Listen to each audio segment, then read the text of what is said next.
warahmatullahi wabarakatuh.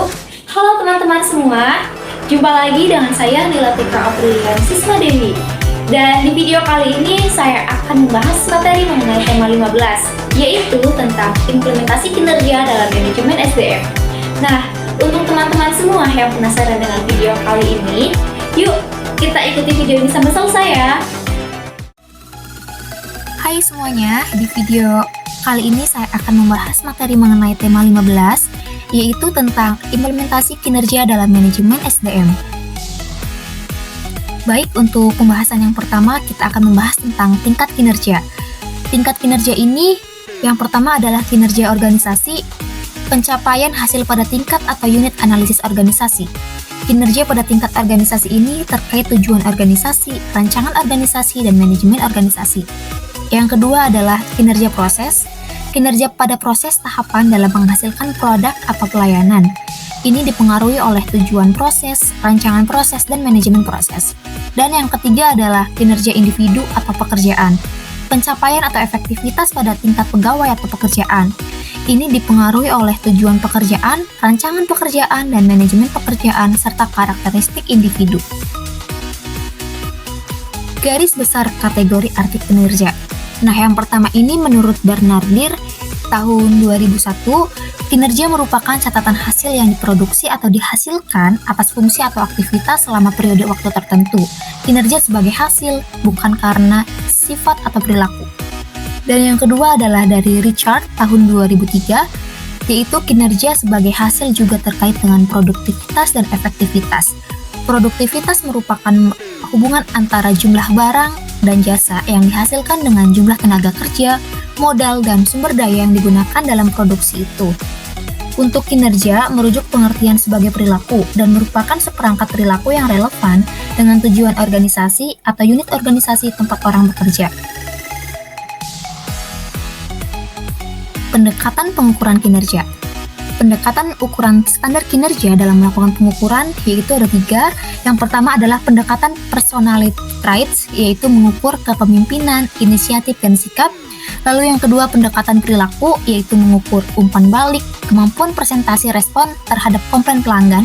Dan yang ketiga pendekatan hasil, yaitu mengukur kemampuan produksi, menyelesaikan produk sesuai jadwal, dan peningkatan atau produksi dan jualan.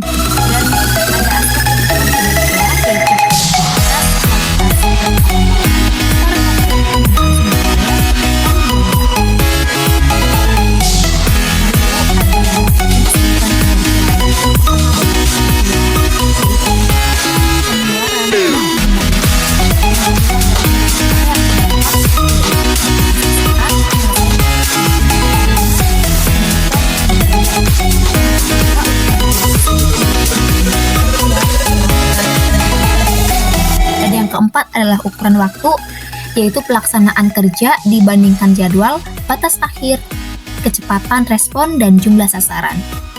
Dan ada ukuran kinerja dalam dimensi kualitas, yaitu ada kehandalan, daya tanggap, kompetensi, akses, kesopanan, komunikasi, kejujuran, keamanan, pengetahuan terhadap pelanggan, dan bukti langsung.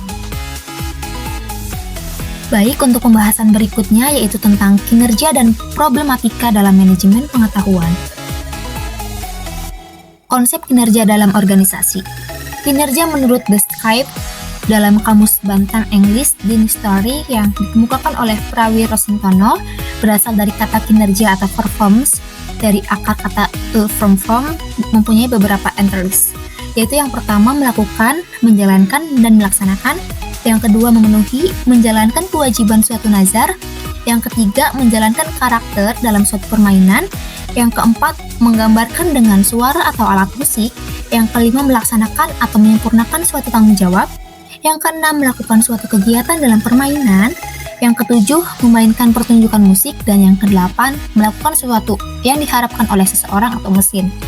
Dan kinerja karyawan serta kinerja organisasi mempunyai kaitan erat. Tercapainya tujuan organisasi tidak lepas dari sumber daya yang dimiliki organisasi, yang dipergunakan atau dijalankan karyawan yang berperan aktif sebagai pelaku dalam upaya mencapai tujuan organisasi tersebut. Baik, berikut ini merupakan definisi kinerja dari berbagai ahli.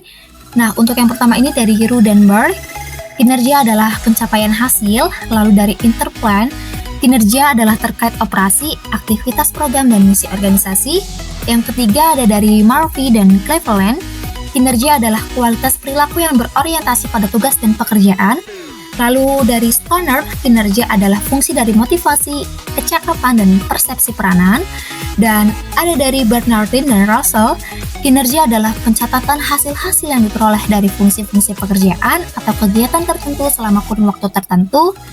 Lalu ada dari Handoko, kinerja merupakan proses di mana organisasi mengevaluasi atau menilai prestasi kinerja karyawan. Dan yang terakhir ada dari Gibson, yaitu kinerja merupakan seseorang yang ditentukan oleh kemampuan dan motivasinya untuk melaksanakan pekerjaan. Unsur yang terdapat dalam kinerja. Nah, unsur yang terdapat dalam kinerja ini yang pertama adalah hasil-hasil fungsi pekerjaan, lalu faktor-faktor yang berpengaruh terhadap prestasi kerja pegawai, dan yang ketiga adalah pencapaian tujuan organisasi, yang keempat periode waktu tertentu, yang kelima tidak melanggar hukum, dan yang terakhir adalah sesuai dengan moral dan etika. Pekerjaan dan kinerja organisasi. Fungsi pekerjaan atau kegiatan yang terkait kinerja organisasi atau perusahaan.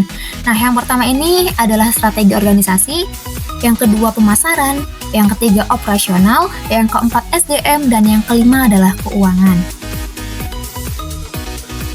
Intelijensi capital dan parameter kinerja. Yang pertama adalah human capital, menyangkut kompetensi, skill, brain fog, expertise, kreativitas, problem solving capability, leadership, entrepreneurial, managerial skill, touch knowledge yang dimiliki karyawan perusahaan. Lalu, struktural capital merupakan kapabilitas knowledge dari perusahaan berupa teknologi, metodologi, dan proses yang memampukannya merespon kebutuhan dan tantangan pasar.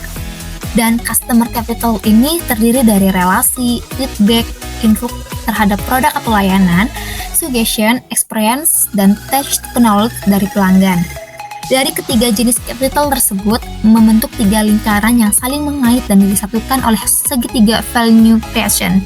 Value creation yaitu kemampuan menciptakan nilai yang ditentukan human capital, struktur capital, dan customer capital yang dimiliki perusahaan.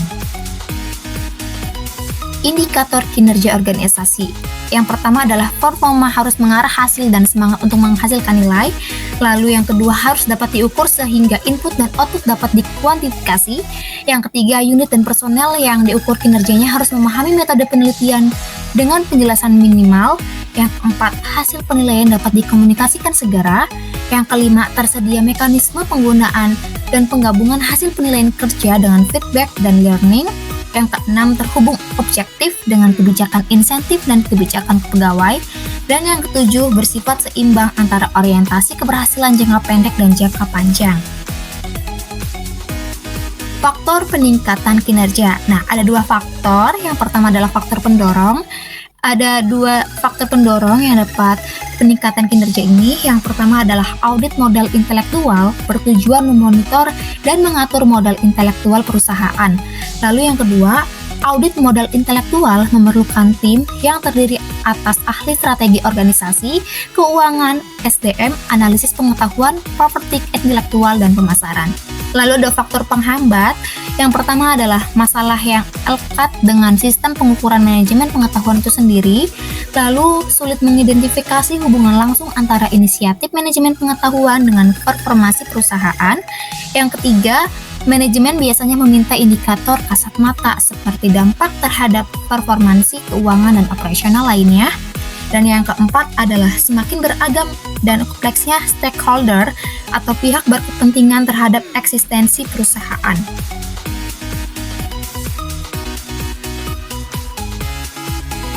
Sekian dan terima kasih pembahasan dari saya mengenai tema 15. Demikianlah video tema 15 yang dapat saya sampaikan.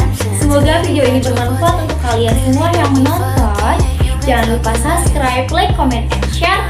Dan see you di next video ya teman-teman. Wassalamualaikum warahmatullahi wabarakatuh.